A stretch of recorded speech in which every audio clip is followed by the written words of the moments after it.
Hello दोस्तों, नमस्कार। स्वागत है आपका हमारे चैनल में। तो आइए हम लोग देखते हैं कि पिछली रेलवे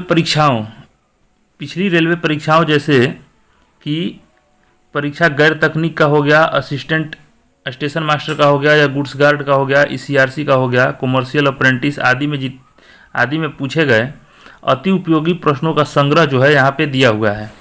तो ये प्रश्न सिर्फ रेलवे के लिए ही नहीं है, और भी एग्ज़ाम स्टेट गवर्नमेंट या सेंट्रल गवर्नमेंट को होते हैं, उन सब में भी ये प्रश्न पूछा जा सकता है। तो आइए हम लोग देखते हैं पहला प्रश्न इस प्रकार है कि सर्वप्रथम किस भारतीय को नोबेल पुरस्कार मिला था। किस भारतीय को सर्वप्रथम नोबेल पुरस्कार मिला था? तो रविंद्रनाथ टैगोर को मिला था 1913 में गीतांजलि पुस्तक के लिए। अगला क्वेश्चन देखिए, स्वदेश वाहिनी के संपादक कौन थे? स्वदेश वाहिनी के संपादक कौन थे? तो के रामकृष्ण पिल्लै थे। अगला क्वेश्चन देखिए कि इंडियन अनरेस्ट का लेखक कौन है? इंडियन अनरेस्ट का लेखक कौन है? तो वैलेंटाइन सिरोल है इंडियन अनरेस्ट का लेखक। नेक्स्ट, 1857 ईस्वी का वर्नाक्यूलर प्रेस एक्ट किसने रद्द किया था? तो लॉर्ड रिपन ने रद्द किया था vernacular press act. Next question है कि विश्व इतिहास की झलक पुस्तक के रचयिता कौन है? विश्व इतिहास की झलक पुस्तक के रचयिता कौन है? तो जवाहरलाल नेहरू हैं। अगला क्वेश्चन है, 27 दिसंबर 1911 को जन गण मन कहाँ पर गाया गया था?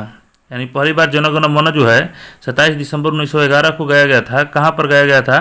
तो कोलकाता में गाया गया था। अगला क्वेश्चन है कि भारत में पहला समाचार पत्र किसने शुरू किया था? भारत में पहला समाचार पत्र किसने शुरू किया था? तो जेम्स हिक्की ने शुरू किया था। जेम्स हिक्की ने पहला समाचार पत्र। अगला क्वेश्चन है, पोस्ट ऑफिस के लेखक कौन है? तो पोस्ट ऑफिस के लेखक हैं रविंद्रनाथ टैगोर। पोस्ट ऑफिस के लेखक कौन है? रविंद्रनाथ टैगोर। अगला क्वेश्चन कि भारतीय राजनीति में 1947 के बाद किस महिला ने सर्वाधिक योगदान दिया? भारतीय राजनीति में 1947 ईस्वी के बाद किस महिला ने सर्वाधिक योगदान दिया? तो अरुणा आसफ अली ने दिया था सर्वाधिक योगदान, अरुणा आसफ अली ने। अगला क्वेश्चन देखिए कि तत्कालीन उड़ीसा किस वर्ष बिहार से पृथक हुआ? उड़ीसा राज्य जो है बिहार से किस वर्ष पृथक हुआ था? तो 1936 में पृथक हुआ था उड़ीसा राज्य। नेक्स्ट क्वेश्चन देखिए, सैडलर आयोग का संबंध किससे है? सैडलर आयोग का संबंध जो है वो किससे है? तो शिक्षा से है। सैडलर आयोग का संबंध शिक्षा से। अगला क्वेश्चन देखिए, एशियाई खेलों का सर्वप्रथम आयोजन कब हुआ था? एशियाई खेलों का सर्वप्रथम आयोजन कब हुआ था? तो 4 अप्रैल 1951 को हुआ था एशियाई खेलों का प्रथम आयोजन, 4 अप्रैल 1951 को। नेक्स्ट क्वेश्चन कि क्रिकेट का मूल नाम क्या है? क्रिकेट का मूल नाम क्या है? तो क्लब बॉल है। क्रिकेट का मूल नाम क्या है? Club ball. अगला क्वेश्चन देखिए, क्रिकेट का बाइबल विजडन क्या है? क्रिकेट का बाइबल विजडन क्रिकेट का बाइबल किसको कहा जाता है? विजडन को। तो विजडन क्या है? तो विजडन जो है एक वार्षिक पत्रिका है। विजडन क्या है? वार्षिक पत्रिका। अगला क्वेश्चन देखिए कि भारतीय धाविका पीटी उषा का पूरा नाम क्या है? भारतीय धाविका पीटी उषा का पूरा नाम क्या है, जिसे उड़न परी भी कहते हैं? तो भारतीय धाविका पीटी उषा का पूरा नाम क्या है? तो देखिए, पलवुल्ला खंडी थक्के परमविला उषा। पलवुल्ला खंडी थक्के परमविला उषा। अगला क्वेश्चन देखिए, गीत सेठी का संबंध बिलियर्ड्स खेल से है। गीत सेठी का संबंध जो है किस खेल से है? बिलियर्ड्स खेल से है। तो विश्वनाथन आनंद का संबंध किस खेल से है?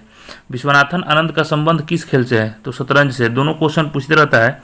गीत सेठी का जैसे संबंध है बिलियर्ड्स से, उसी तरह विश्वनाथन आनंद का संबंध किस खेल से है? तो शतरंज से है। अगला क्वेश्चन देखिए, पंचायती राज का मुख्य उद्देश्य क्या है? पंचायती राज का मुख्य उद्देश्य क्या है? तो इसका मुख्य उद्देश्य है जनता को प्रशासन में भागीदारी योग्य बनाना। पंचायती राज का मुख्य उद्देश्य क्या है? कि जनता को प्रशासन में भागीदारी योग्य बनाना। अगला क्वेश्चन देखिए कि किसके अंतर्गत पंचायती राज व्यवस्था का वर्णन है? किसके अंतर्गत पंचायती राज व्यवस्था का वर्णन है? तो राज्य के नीति निर्देशक सिद्धांत के अंतर्गत। नेक्स्ट, संविधान के किस संशोधन द्वारा पंचायती राज संस्थाओं को संवैधानिक दर्जा दिया गया? संविधान के किस संशोधन द्वारा पंचायती राज संस्थाओं को संवैधानिक दर्जा दिया गया? तो 75वां संविधान संशोधन द्वारा दिया गया। नेक्स्ट, 75वें संविधान संशोधन में कौन सी अनुसूची जोड़ी गई? 75वें संविधान संशोधन में कौन सी अनुसूची जोड़ी गई? तो 11वीं अनुसूची जोड़ी गई थी। 11वीं अनुसूची में पंचायती राज है, ठीक है ना। नेक्स्ट, कि पंचायती राज संस्थाओं के निर्वाचन हेतु कौन उत्तरदायी होता है। पंचायती राज संस्थाओं के निर्वाचन हेतु कौन उत्तरदायी होता है, तो राज्य चुनाव आयोग जो होता है वो उत्तरदायी होता है। नेक्स्ट, श्रीलंका पर विजय प्राप्त करने वाला प्रसिद्ध राजा कौन था। श्रीलंका पर विजय प्राप्त करने वाला प्रसिद्ध राजा कौन था, तो वो राजेंद्र था। नेक्स्ट देखिए कि तंजौर में स्थित राजराजेश्वर मंदिर का निर्माण किसने करवाया था, तो ये करवाए थे राजराजा प्रथम ने। तंजौर में स्थित राजराजेश्वर मंदिर का निर्माण किसने करवाया, राजराजा प्रथम ने करवाया था। अगला क्वेश्चन देखिए,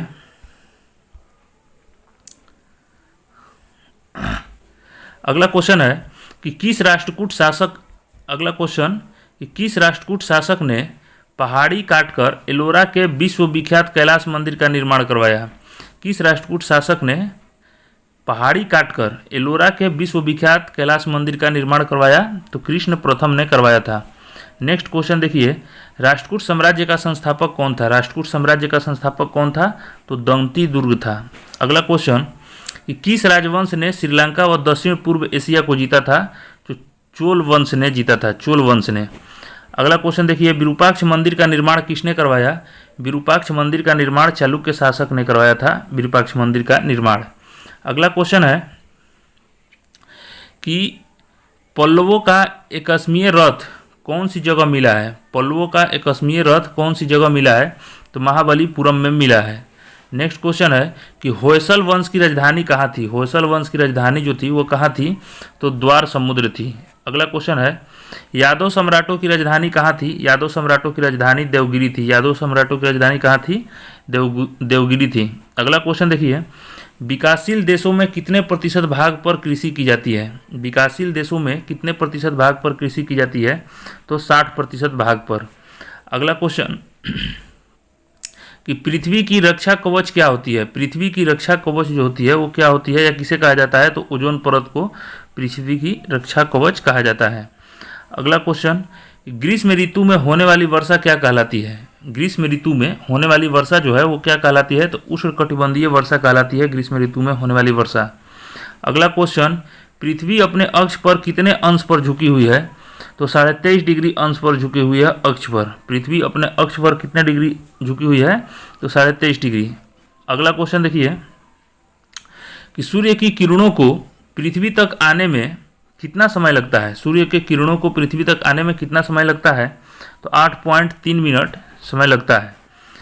नेक्स्ट, सूर्य का प्रकाश किस विधि द्वारा पृथ्वी पर पहुंचता है। सूर्य का प्रकाश किस विधि द्वारा पृथ्वी पर पहुंचता है, तो विकिरण विधि द्वारा पृथ्वी पर पहुंचता है। नेक्स्ट देखिए कि पृथ्वी पर आने वाले सूर्य ताप को क्या कहते हैं। पृथ्वी पर आने वाले सूर्य ताप को क्या कहते हैं, तो सूर्य भीताप कहते हैं। पृथ्वी पर आने वाले सूर्य ताप को क्या कहते हैं, सूर्य भीताप। अगला क्वेश्चन देखिए कि किस खनिज को काला सोना कहा जाता है। किस खनिज को काला सोना कहा जाता है, तो कोयला को काला सोना कहा जाता है। अगला क्वेश्चन, भारत में मोटर वाहनों का निर्यात किस बंदरगाह से किया जाता है। भारत में मोटर वाहनों का निर्यात किस बंदरगाह से किया जाता है, तो जवाहरलाल नेहरू बंदरगाह से किया जाता है मोटर वाहनों का निर्यात। यह मुंबई में है जवाहरलाल नेहरू बंदरगाह। अगला क्वेश्चन देखिए, कुटीर ज्योति का संबंध किससे है। कुटीर ज्योति परियोजना जो है ये किससे संबंधित है, तो गरीब परिवार को निःशुल्क विद्युत कनेक्शन देना इससे संबंधित है। कुटीर ज्योति किससे संबंधित है, तो गरीब परिवार को निःशुल्क विद्युत कनेक्शन देने से संबंधित है। नेक्स्ट है कि नाट्य शास्त्र की रचना किसने की। नाट्य शास्त्र की रचना किसने की थी, तो भरत मुनि ने नाट्य शास्त्र की रचना की थी। नेक्स्ट देखिए, विक्रम संवत का शुभारंभ कब हुआ। विक्रम संवत का शुभारंभ कब हुआ था, तो 57 ईस्वी में हुआ था। विक्रम संवत का शुभारंभ कब हुआ था, 57 ईस्वी में। और शक संवत का शुभारंभ कब हुआ था, तो 58 ईस्वी पूर्व में हुआ था। 78 ईस्वी में हुआ था शक संवत का, 78 ईस्वी में। नेक्स्ट देखिए कि अंकोर वाट कहाँ स्थित है। अंकोर वाट कंबोडिया में स्थित है। अंकोर वाट कहाँ स्थित है, कंबोडिया में। अंकोर वाट कहाँ है, तो कंबोडिया में है। नेक्स्ट देखिए, पुरापाषाण युग में आदि मानव के मनोरंजन का साधन क्या था। पुरापाषाण युग में आदि मानव के मनोरंजन का साधन क्या था, तो वो था शिकार करना। आदि मानव के मनोरंजन का साधन क्या था, शिकार करना। नेक्स्ट, किस युग को चालकोलिथिक एज कहा जाता है। तो ताम्रपाषाण युग को। किस युग को चालकोलिथिक एज कहा जाता है? तो ताम्रपाषाण युग को कहा जाता है। नेक्स्ट, स्वप्नवास वधता के लेखक कौन है? स्वप्नवास वधता के लेखक कौन है? तो ये है भास। स्वप्नवास वधता के लेखक भास हैं। नेक्स्ट, नालंदा विश्वविद्यालय किसके लिए प्रसिद्ध है? नालंदा विश्वविद्यालय किस लिए प्रसिद्ध था? तो शिक्षा के लिए था। तो किस धर्म के? तो बौद्ध धर्म दर्शन के लिए। नालंदा विश्वविद्यालय बौद्ध धर्म दर्शन के लिए प्रसिद्ध है। अगला देखिए, आधुनिक मानव के हाल का पूर्वज कौन है? आधुनिक मानव के हाल का पूर्वज कौन है? तो क्रो मैग्नन मनुष्य। क्रो मैग्नन मनुष्य जो है आधुनिक मानव के हाल का पूर्वज है। नेक्स्ट क्वेश्चन कि देवनागरी लिपि का प्राचीनतम रूप क्या है? देवनागरी लिपि का प्राचीनतम रूप क्या है? ब्राह्मी लिपि। देवनागरी लिपि का प्राचीनतम रूप जो है वो ब्राह्मी लिपि है। नेक्स्ट देखिए कि कादम्बरी के लेखक कौन थे? कादम्बरी के लेखक कौन थे? तो वाण्यभट्ट। कादम्बरी के लेखक कौन थे? तो वाण्यभट्ट थे। तो यहीं पे ये सारे क्वेश्चन जो हैं करीब 40-45 क्वेश्चन होंगे यहाँ पे समाप्त होते हैं। तो इसी तरह की वीडियो देखने के लिए हमारे चैनल को लाइक, शेयर एंड सब्सक्राइब करें। धन्यवाद।